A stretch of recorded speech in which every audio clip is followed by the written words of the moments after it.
अरावली के पहाड़ों के बीच एक सुंदर गांव बसा हुआ है। वहाँ लोग अपने मेहनत के द्वारा ही अन्न की उपज करके अपना जीवन निर्वाह करते हैं।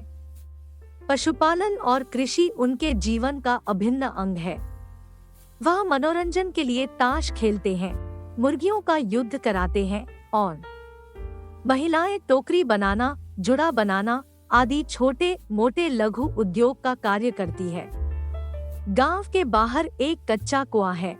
रात के अंधेरे में वहां कोई भी नहीं जाता, क्योंकि उस कुएं के बारे में कई सारी कहानियां लोगों ने सुन चुकी थी।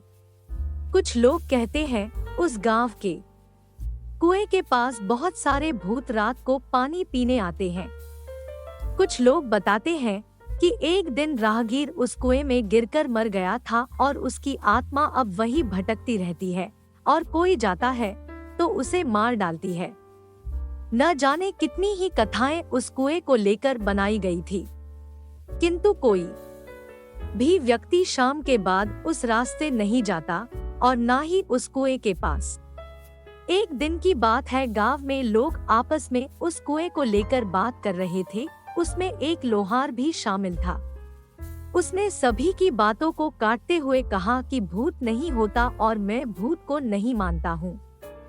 लोग उसे डांटने लगे और उसे भूत होने का यकीन दिलाने लगे, किंतु लोहार डटकर उनका सामना करने लगा और कहने लगा कि भूत नहीं होता, मैं उस कुएं के पास जाकर सबको साबित करूंगा। लोहार रात को उस कुएं के पास जाने के लिए तैयार हुआ। उसने अपने हाथ एक कुल्हाड़ी भी ले ली। वह कुएं की ओर चल पड़ा। रात बीत गई लेकिन लोहार कभी नहीं आया। सवेरे उसका मृत शरीर कुएं में मिला। इसके बाद से भूत का डर पूरे गांव में लहर की तरह दौड़ गया।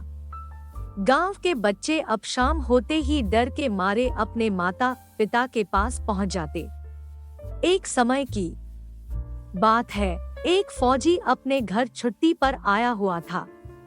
वह अपने बेटे को कहने लगा कि गांव के बाहर एक उनका मित्र रहता है, उनके वहां जाकर एक टोकरी ले आओ, सुबह हमें खेती के लिए जाना है। इस पर फौजी का बेटा अमृत डर से वहां जाने के लिए मना कर दिया। फौजी ने उसके डर का कारण जाना तो समझ में आया कि गांव में भूतों का भय है, जिसके कारण पूरा गांव रात के अंधेरे में बाहर ही नहीं निकलता। इस डर को अपने बेटे के ज़हन से दूर करने के लिए फौजी ने ठान लिया, क्योंकि वह फौजी का बेटा था और फौजी के सामने डर नाम की कोई चीज नहीं होती। फौजी ने एक टॉर्च लिया और अपने बेटे के साथ टहलने के लिए बाहर निकल गया। अमृत डरते डरते अपने पिता के पीछे हाथ पकड़कर चलता रहा।